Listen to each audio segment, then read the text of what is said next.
Here at Starbound, we believe human stories deserve to be told by real humans and not by synthetic noise pretending to feel something.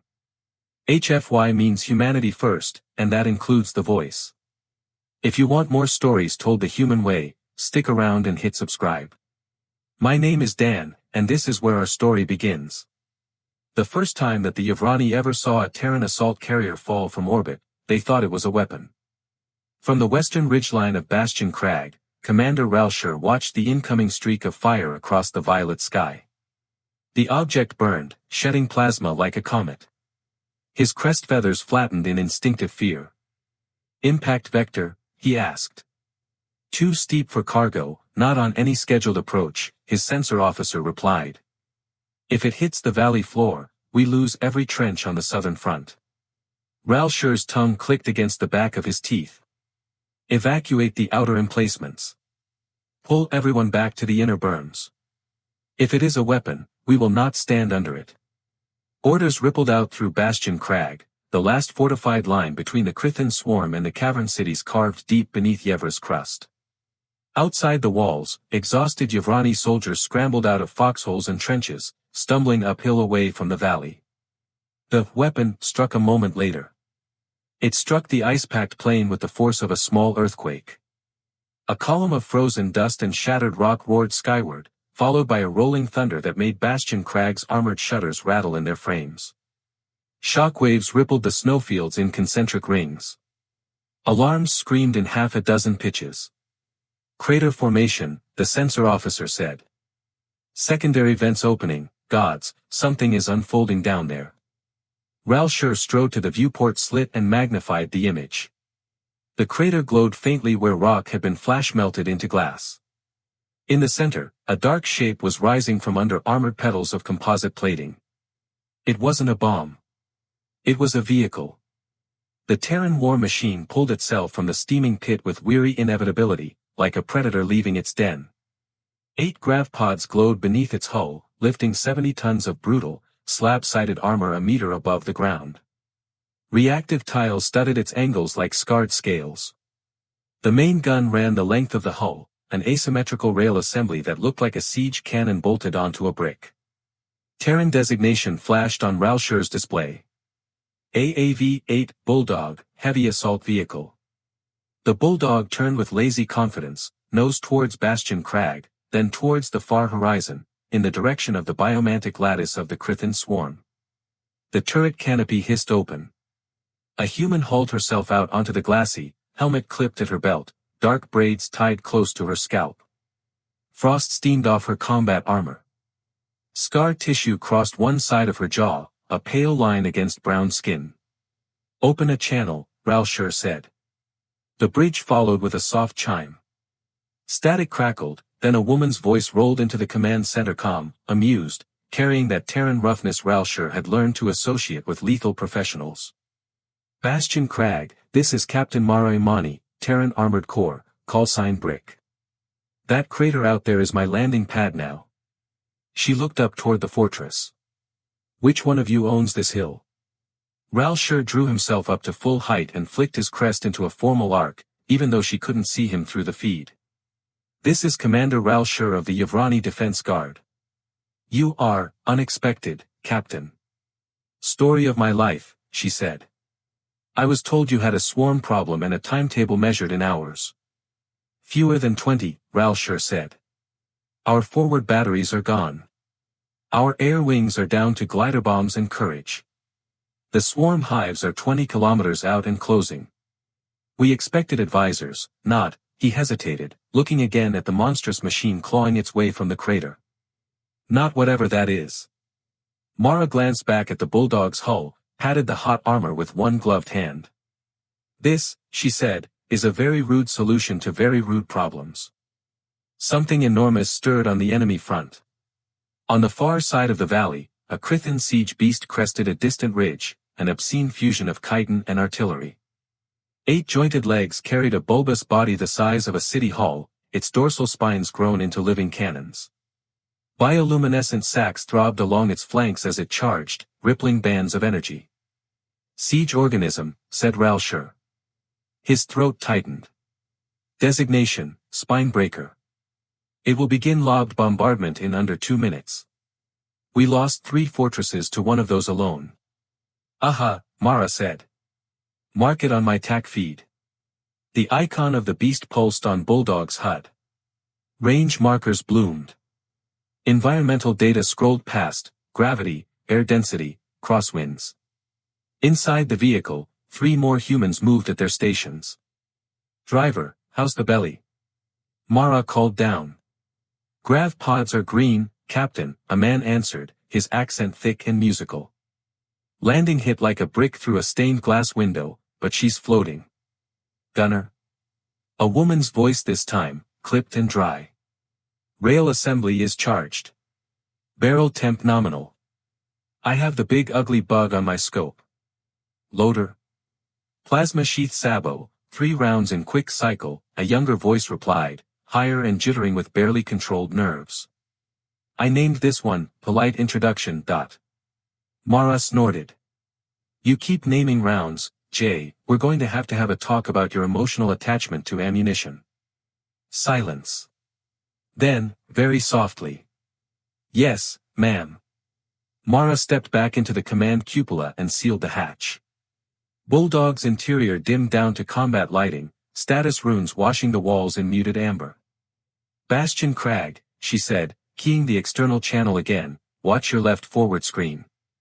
Consider this our handshake. It slid forward over the shattered plane with the implacable grace of something that had done this too many times to be impressed. Grav pods hummed, vectoring thrust. Ice shattered under its passing. The Chrythin spinebreaker planted its legs and reared up, dorsal guns arching toward the fortress. Along organic conduits, lightning crawled. Its first volley would turn the trenches into molten glass. Range? Mara asked. 17.4 clicks, the gunner answered. Wind negligible. I can hit its central nerve cluster. Make it hurt, Mara said. Send polite introduction. Up, Jay called, ramming the Sabo into the loading cradle. Firing, whispered the gunner. The Bulldog's main gun barked.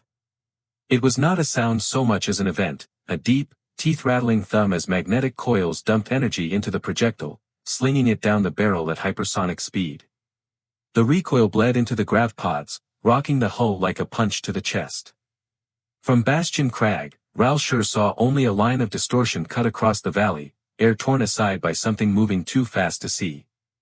Half a heartbeat later, the spinebreaker died. The Sabo round hit the swelling biocannon at the top of its carapace, punching through layered chitin and organ-grown armor. For an instant the beast glowed from within, light leaking from seams in its shell. Then its back exploded, vaporized tissue and bone spraying the sky in a fountain of glowing shards. The shockwave rolled over the valley. The Chrythin drones stumbled, their legs splaying in confusion. A moment of absolute silence flooded Bastion Crag's command center. Someone whispered, by the deep roots. Another voice, young and hoarse on the open channel stammered out, calm, Commander, what kind of engine, what kind of monster, does that? Ralshur didn't look away from the smoldering ruin of the spinebreaker. The gap in the foe's line yawned like a missing tooth. A new icon pulsed calmly on his tactical display. Terran asset, AAV-8 Bulldog status, operational on the open channel. Mara's voice came back, almost lazy. You called it a monster, she said. We just call it a tank. If you're just tuning in and joining us in the middle of the story, we're on the ice world of Yevra, watching a single human assault tank casually delete a bio-siege monster that used to define hopeless situation for the locals. Let's get back to it. The command chamber of Bastion Crag smelled of old metal and older fear. Armor plates lined the walls. Holographic projectors floated layers of tactical data above the central table, painting the enemy advance in angry red. Ralshur stood opposite the projected image of Mara. Her feet hummed above the tabletop, flickering slightly due to the storm outside. You took out a spinebreaker in a single shot, he said. Our records have those classified as war-ending assets. They are, Mara replied. For the side that does not have one of these. She jerked a thumb back toward Bulldog's interior. Behind her, Ralshur saw the blur of human crew moving through their rituals, panels checked, cables reseated, systems reset after the landing and the first engagement. Your machine changes the equation, Ralshur said slowly. We could. No, Mara cut in. He blinked. No. Your swarm problem is bigger than one dramatic entrance, she said. Let's be honest, your ground batteries are gone, your carriers are wrecks, your soldiers are tired enough to sleep standing up. That spinebreaker was just the opening act. The real weight is still marching behind it. She gestured, and her feed overlaid data on the projection. New icons appeared, hive clusters, artillery nodes, rippling bands of red showing projected routes of advance. 7 major hive columns, she said. 2 more siege beasts. Aerial sporeships still out of range of your remaining guns.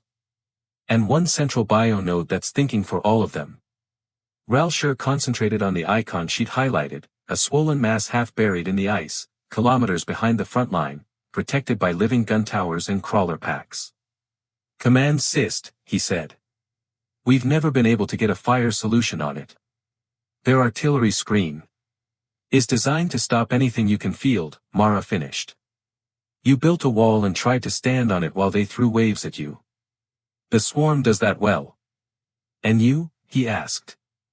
We don't like walls, she said. We like holes.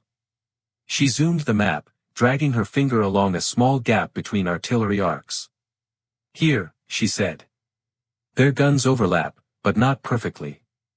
There's a scene where 2 battery clusters hand off coverage. They didn't design that gap for a 70-ton grav tank that can punch through their front and keep going. Ralshur felt his chest tighten. You propose a breakthrough? I propose an insult, Mara said. We take Bulldog straight through their front, across the valley, and park her on top of that command Syst. While every gun they own is staring at us, your lancers hit their flanks and clean house. Ralshur stared at the projection. He had spent 11 months fighting the swarm with careful attrition. Fall back. Bleed them. Fall back again. Hope the civilians got deeper into the caverns before the line collapsed. This is madness, he whispered. Absolutely, Mara agreed. But calculation hasn't been working for you, has it?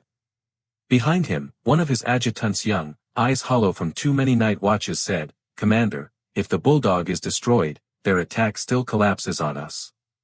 We would be volunteering to die first. Mara heard it. If it makes you feel any better, she said, we volunteered a long time ago. Ralshur's crest bristled. You speak lightly about your own death. Mara's smile faltered, just for a moment. No, she said. I speak lightly in front of my crew. They already know the odds. If I start making speeches about sacrifice, they'll start thinking about home. I need them thinking about sightlines and reload times. She leaned toward the pickup. Here are the terms, Commander, she said. You asked for Terran assistance. This is what Terran assistance looks like. We punch your bully in the teeth and dare it to hit us back harder. If we don't move now, your cities will be ash within the day. If we do move, there's a chance they're still singing in them tomorrow. Ralshur's throat worked. There is another issue, he forced himself to say. Your command authority.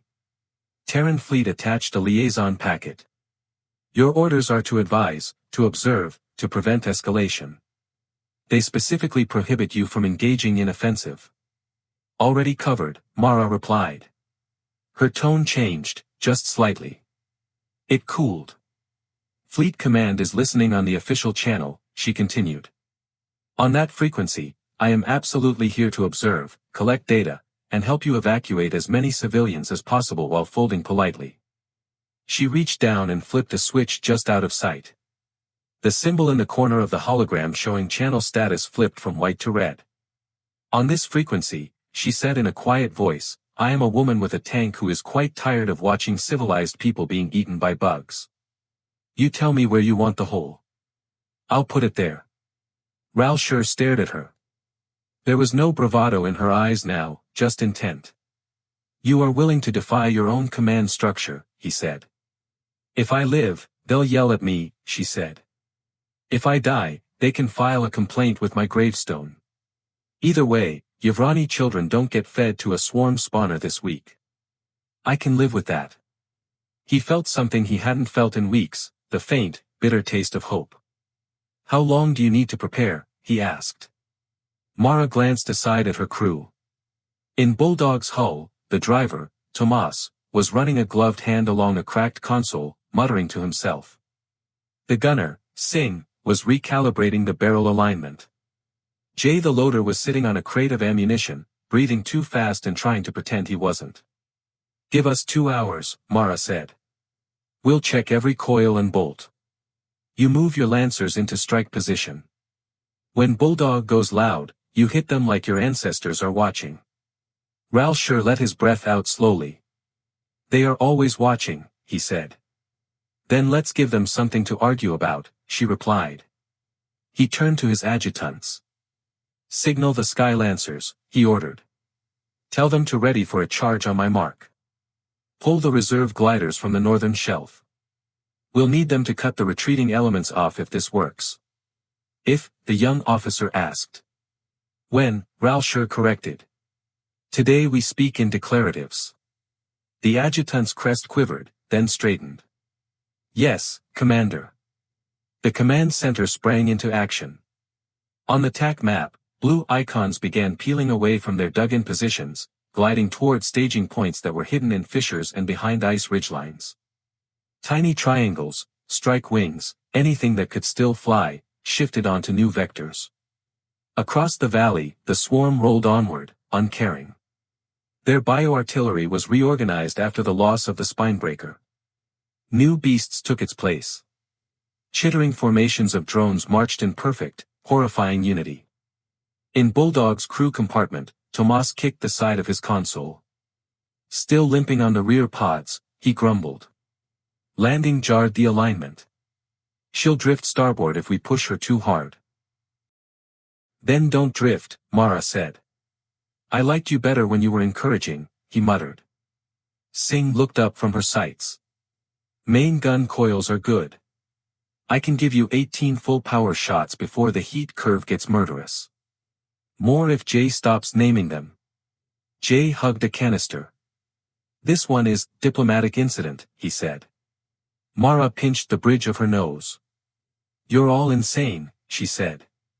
You keep signing our checks, Tomas mentioned. I don't get paid enough to die in a frozen crater, added Singh. Jay raised his hand. I definitely don't get paid enough. Mara looked at them, at the cramped steel womb of Bulldog's interior, the patched cables and the prayer ribbons Tomas had tied above the driver's seat, the little sticker near Jay's station that read "Kick me" with an arrow pointing at the ammo feed. Her crew. All right, she said quietly. Here's the plan. Their chatter stilled. We roll straight at their front line. We eat everything they throw at us. When we're close enough to smell whatever that command cyst uses for breath, we kill it. While we're playing shoot the Terran, the Yevrani punch out their flanks and mop up. If we die messy enough that the swarm remembers our plate number. Tomas nodded once. Singh's mouth curved in a small, fierce smile. Jay swallowed, then thumped the ammo crate. He said, could be worse. How? Tomas asked. Jay thought about it. We could be infantry. They all laughed too loud, too sharp. Mara keyed the external channel one last time. Commander Ralshur, she said, when Bulldog moves, do not be anywhere behind us. The exhaust wash gets rude and I don't want to scrape your people off our wake. Ralshur's crest rippled with what passed for amusement among his kind. Understood, he said. Captain Mara Imani, if this works, my people will owe you a debt we cannot repay. Good, she said. I like having somewhere to eat breakfast after a war. He frowned. Breakfast? You'll see, she said. She closed the channel and fitted her helmet over her head. HUD runes flickered to life. Bulldog hummed as gravpods spun higher. Mara took a breath. Brick to Bulldog crew, she said, this is our last quiet minute, anyone got something profound to say? Silence. Then Tomas snorted. If we get out of this, he said, I'm never complaining about traffic in New Lagos again. Singh grunted. If we get out of this, I'm buying a house with central heating and no view. I'm sick of views. Jay whispered, if we get out of this, I'm going to stop naming the ammo. Everybody turned and looked at him. Okay, he amended, I will name fewer ammo. Mara smiled where they couldn't see. Fine, she said. Let's earn those bad life choices. Driver, forward. Take us to hell. Bulldog slid out of the crater, and toward the sea of chittering red. You know the plan, one human tank, one suicidal drive, one very offended hive mind. Let's watch it happen. The moment Bulldog crossed the invisible line where Bastion Cragg's artillery used to hold the swarm at bay, the enemy reacted. Red icons blossomed on Mara's HUD, target locks, firing arcs, predictive kill zones. The swarm had never seen a Terran assault tank on Yevra, but they recognized a threat rushing straight at their heart. Bioguns reoriented. Organic launchers swiveled. The air over the valley thickened. APS hot, Singh reported. We're about to get popular. Let them send fan mail, Mara said. Tomas, give me full thrust. I want them surprised by how fast 70 tons can move. The gravpods screamed as Tomas shunted more power into their housings. Bulldog surged forward, a dirty streak of armored fury skimming a meter above the ice. The first volley came in as a storm of luminous bolts. Bioplasma shells arced overhead, leaving corrosive contrails. Bulldog's active protection system came alive. Small counterprojectors along the hull fired shaped charges into the incoming fire. Micro-explosions bloomed around the tank, detonating bolts prematurely, shattering projectiles into clouds of energy and molten fragments. Each interception slammed the hull with overpressure, rattling teeth and bones. Shield pedals at 70%, Singh said. We keep this up and we're going to be naked faster than I like. Just like Academy, Tomas muttered. Speak for yourself, Singh replied. Mara tuned them out, eyes on the tactical display. The swarm's front line loomed ahead, drone phalanxes, spitter clusters, living barricades that pulsed and writhed. Primary target, she asked. Left flank, Singh said. There, artillery organism with secondary sensory fronds. If we blind him, their fire coordination drops. J. Round is up, Jay said. This one's called eye contact. Of course it is, Mara said. Send it. The main gun spat. Downrange, an artillery beast simply ceased to exist above mid-body. The round punched through its sensory crown and detonated inside whatever passed for a brain. The creature folded, spasming, spewing neurotoxin over its own nearby drones. The effect rippled. Swarm fire grew sloppier, more frantic. The precise overlapping arcs became jagged and panicked. Sky Lancers, now, Ralsher's voice cut in over the external line, taut with battle strain. Hit their exposed flank. From concealed ledges on either side of Bastion Crag, Yevrani strike craft launched. They weren't true aircraft, just armored gravsleds bolted to oversized lances and loaded with desperate pilots. They screamed down in tight wedges, plasma lances spitting sunbright threads. They struck the outer swarm columns like scalpels. Drones vaporized under focused beams. Organic artillery, already disrupted by Bulldog's approach, choked on sudden flanking fire. Nice timing, Mara said. You made them look, Ralsher replied. We merely finished the sentence. Bulldog plowed deeper. Swarm drones swarmed, clawed, clambered, tried to latch onto the hull with chitinous hooks. APS systems couldn't intercept everything at this range. The outer cameras showed writhing carpets of red and black trying to chew through composite armor. Tomas, shake them. Mara barked. Working on it. Bulldog yawed hard, cutting across a slope of cracked ice. Gravpods flared unevenly. Dozens of drones lost their grip and pinwheeled away, tumbling under the tank's wake to be ground into paste. A bioartillery tower rose ahead, spine guns angling down, saturation lances powering up.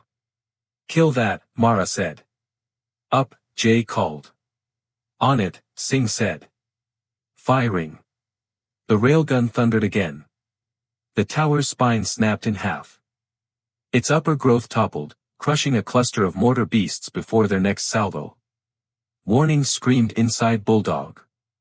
Heat icons flared along the main gun assembly. Coil temp is spiking, Singh said through gritted teeth. We keep this pace, I'll have to start cutting power or we warp the rails. How many full shots? Mara demanded. 6, maybe 7, Singh replied. After that, we're throwing hot metal and prayers. Prayers still count, Jay said softly. Only if somebody's listening, Tomas muttered. Mara glanced at the range marker. The command cyst loomed ahead, a glistening bulge half buried in the ice, armored over with fused chitin, fed by dozens of cable-like tendrils snaking out to the surrounding hive structures. Swarm formations pivoted, trying to interpose themselves, but they were too slow.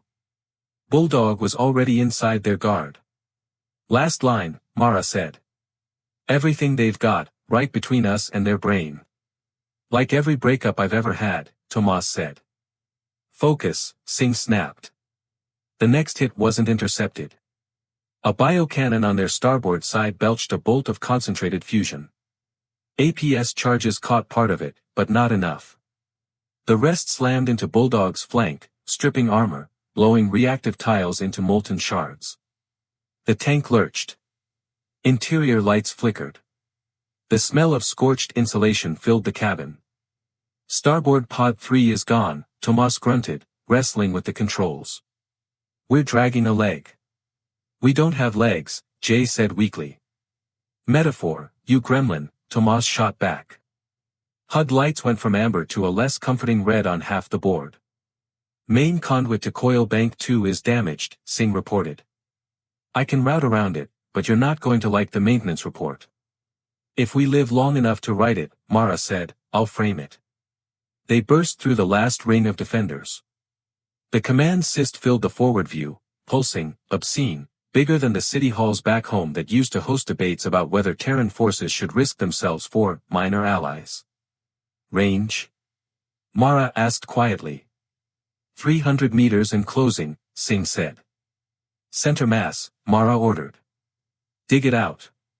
Jay's hands were steady now as he slammed another sabot into the cradle. This one's eviction notice, he said. Mara almost smiled. Do it, she said. The Bulldog's cannon roared in 3 quick hammer blows. First shot, the outer armor of the cyst fractured, spiderweb cracks racing across its grotesque dome. Second shot, the cracks became fissures, venting bioluminescent fluid that boiled in the freezing air. Third shot, the round disappeared into the largest opening and detonated deep inside. The command cyst convulsed. Every Chrythin in the valley screamed. The sound was half psychic, half airborne, a keening wave of static that made Mara's teeth vibrate. Her HUD glitched for a moment. Tomas swore. Jay clapped his hands over his ears, even though the worst of the scream was in his head, not his audio feed. Then, as fast as it had spiked, the swarm's tactical cohesion collapsed. Red icons on the map wavered, lost formation, stumbled. Artillery beasts fired at random. Drone clusters broke into milling chaos, snapping at anything nearby. Some simply folded where they stood, legs locking, as if a puppeteer had dropped every string at once. Commander, Ralshur said, voice shaking. The swarm, they're falling back. They've never broken. Not like this. They've never had someone knock out the thing doing their thinking, Mara said. Tell your people to hit them hard while they're stupid. Sky Lancers, Ralshur shouted on a broader channel, the mind is broken. Cut them down. For Yevra. Screams of exultation answered him. Blue icons swept into the disorganized red mass like knives. Inside Bulldog, alarm tones changed. A new symbol appeared at the top of Mara's vision, high, thin, almost out of band. Jay said. What's that? Singh's fingers danced across her panel. Long-range scope just picked up something in upper atmosphere. It's hot. And fast. Trajectory? Mara asked. Singh routed the feed to the main display. A thin spear of white fire was knifing down from space, barely visible against the cloud cover. Its vector arrow pointed not toward the battlefield, but toward Bastion Crag's rear. Toward the mountain shelf where the cavern city entrances lay. Impact projection? Mara asked quietly. 75 seconds, Singh said. Yield, kinetic penetrator, tungsten rod at orbital velocity. They're dropping a stake through your civilian shelters. On the external channel, Ralshur's voice turned to ice. Our point defense is gone, he said. We cannot touch something at that altitude and speed. Mara looked at the falling spear. Calculations flickered in the corner of her HUD, range, speed, interception windows. Tomas swore softly. Please don't be thinking what I think you're thinking. Mara was. Singh, can we hit it? She asked. With what? Singh demanded. We're a ground platform, not an assault shuttle. Physics doesn't care what we're supposed to be, Mara said. It only cares about math. What's our muzzle velocity? Singh swallowed. If I overcharge the coils and don't mind never using them again. Enough to get around a decent fraction of the way up before gravity wins. Angle? Mara pressed. We'd need a clean firing line at damn near vertical, Singh said. No obstructions. No ice walls. No mountains. And we'd have to shoot while falling or the recoil will flip us. Good thing we're sitting next to a giant exploding brain on a slope, Tomas muttered. Mara's mouth went dry. Tomas, she said, see that ridge above the cyst? The one that looks like it wants to be a ramp when it grows up. Tomas eyed the terrain feed. The command cyst's death throes had cracked the ice and rock around it, forming a jagged, upward-sloping spill of debris. Nope, he said immediately. Absolutely not. That is a war crime against suspension systems. Can you get us up it? She asked. He hesitated. Yes, he admitted. Once. Once is all we get anyway, Singh said. Jay made a small, distressed noise. Should I name this round, bad idea, or last chance? Mara keyed the external line. Commander Ralshur, she said. Tell your people to get under as much rock as they can in the next minute. We're going to try something extremely stupid on their behalf. There was a pause. Captain Mara, Ralshur said. You have already done more than any ally could ask. And yet, she said, your children are still under that sky. Get them deeper. Now. He didn't argue. Channels lit up with evacuation orders. Civilians were already deep in the mountain, but every extra meter of stone between them and an orbital rod mattered. Mara switched back to internal comms. Driver, she said. Take us up the ramp. Full burn on the pods. Copy, Tomas whispered. Bulldog flight, attempt 1. Singh, overcharge the coils, Mara said. I don't care if they melt after this. Jay. Yeah, he croaked. Make this the best name you've ever had, she said. Jay's hands were shaking as he slammed the heaviest sabot shell they had into the cradle. This one, he whispered, is called Stay Alive. Mara sat back, feeling the hum of the overtaxed grav pods through her spine. Okay, she said. Let's go bark at heaven. Bulldog hit the bottom of the shattered ridge at a hurtling slide. Grav pods howled as Tomas forced vector thrusters to bite into uneven rock and half-melted ice. The tank's nose climbed, front pods lifting higher, climbing the jagged ramp carved by the dying command cyst's convulsions. Interior inertial dampers whined, out of tune with the violence of the maneuver. Pitch is too high, Singh snapped. Another 3 degrees and we flip backward. Then hold your breath, Tomas grunted. Because we're going to kiss that line. Outside, the world narrowed. The battlefield fell away behind them through Mara's forward display. The chaos of the broken swarm receded into a blur of red and blue icons. The sky filled her vision.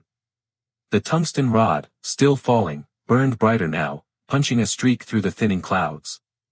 Time to impact ticked down in the corner of her HUD. 40 seconds. 38. 35. Sing, she said, you're going to have maybe a 1-second window where everything lines up and we're not tumbling. Can you make that shot? Sing's voice lowered, catching a curious calm. I grew up shooting crow drones out of junkyard skies with a rusted rifle and bad optics, she said. Give me the line. I'll put the round on it. Mara believed her. Jay, she said, lock that shell in tight. Recoil's going to be ugly. Jay hugged his harness a little tighter. It's secure, he said. I am. Less secure. We'll fix that later, said Tomas. 20 seconds. Bulldog's nose climbed higher.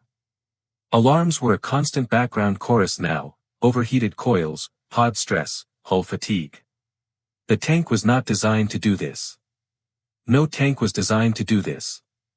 Mara thought about the cavern cities beneath the mountain, about children who had never seen the sky, who might never, if this went wrong. About Ralshur standing in his command gallery, watching a Terran tank attempt to shoot down God's own hammer. 10 seconds, Singh said. Almost, there. Bulldog reached the top of the broken ridge. For a heartbeat, gravity and thrust balanced. The tank hung, hovering, nose pointed almost straight up, every system screaming. Mark! Mara shouted. Singh fired. Inside the cramped hull, the cannon's roar became an act of violence. Without solid ground to dump the recoil into, the force kicked Bulldog downward like a giant's boot. For an instant, artificial gravity failed and stomachs climbed into throats. The sabot shell left the barrel wrapped in a sheath of plasma, cutting a line into the upper atmosphere. Nobody saw it from the ground. The tungsten rod, falling from orbit, dominated the sky, a spear of star-hot metal on a perfect collision course with Bastion Cragg's shelters. On Mara's HUD, two vectors converged. Time slowed. Or maybe that was just her heart refusing to beat until it knew the answer. The sabot shell met the rod at a relative velocity that made words meaningless. There was shape, for a microsecond. Two pieces of engineered fury, crossing. Then there was only light. A blossom of white fire flared overhead as the rod shattered.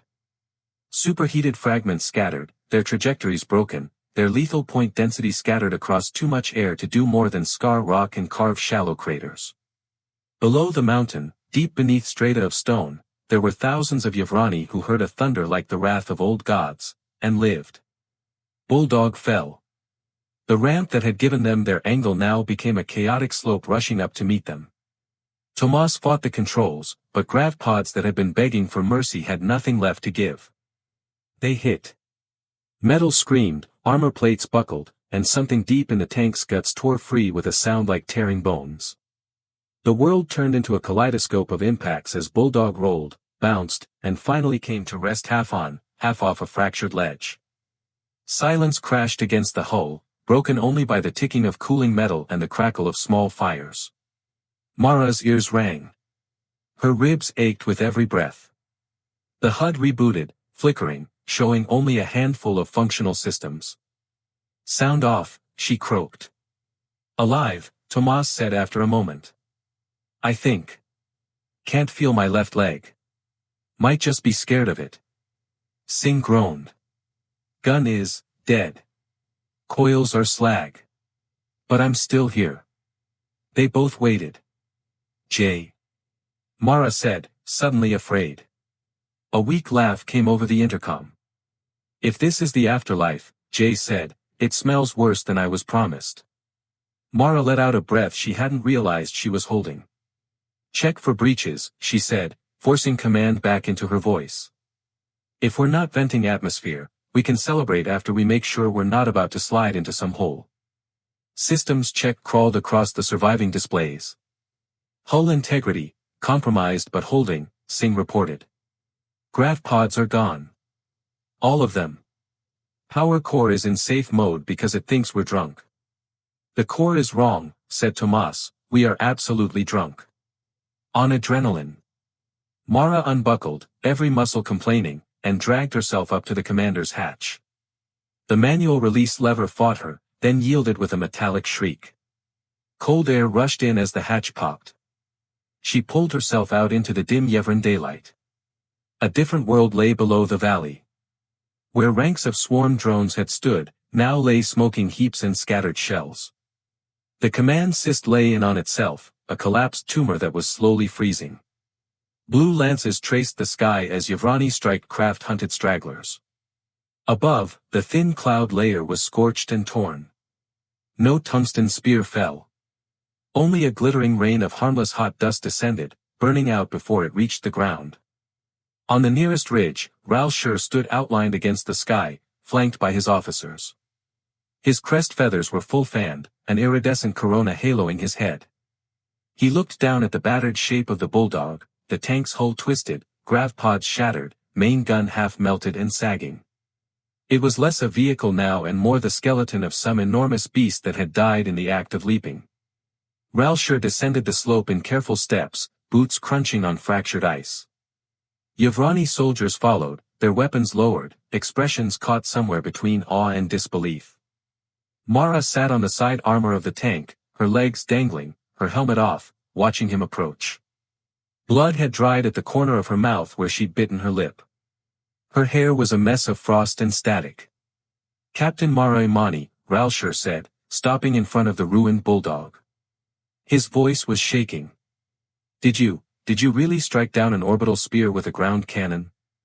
She shrugged and winced at the motion. "We yelled at it," she said. Loudly. One of the younger officers in Ralshur's staff whispered, "They made their machine bark at heaven," and heaven flinched. Ralshur ignored him. "In our oldest legends," he said, "there is a story about a hunter who challenged the sky for stealing his brother. No one ever believed it was literal. Not until now." He bowed then, deep and formal, a warrior's bow. "On behalf of the Yevrani people," he said, "I acknowledge a debt beyond counting. Name your reward, human. If it is in our power, it is yours." Mara blinked, taken aback for a moment. Then, she smiled, slow and tired. "Breakfast," she said. Ralshur cocked his head. "Breakfast? You have caverns full of new friends who are still breathing," she said. "I have a field stove, some emergency rations, and 3 idiots inside this tank who fight better on a full stomach. When the smoke clears, I want a table. Anyone who wants to sit at it can sit. We'll share food and stories until we fall over." Ralshur stared at her, his crest feathers rippling with surprise. Then, abruptly, he began to laugh, harsh and hoarse, a sound conveying more relief than humor. "It will be done," he said. "You will have more tables than you can sit at." Behind Mara, the driver's hatch clanged open and Tomas pulled himself out, face bruised, grinning like a madman. "Did we win?" he called. Singh followed, squinting up at the sky. "We're not vapor," she said. "That's a plus." Jay's helmet popped up last, eyes wide as he saw the assembled Yevrani. He said. "Hi. Please don't worship the tank. It likes the attention too much."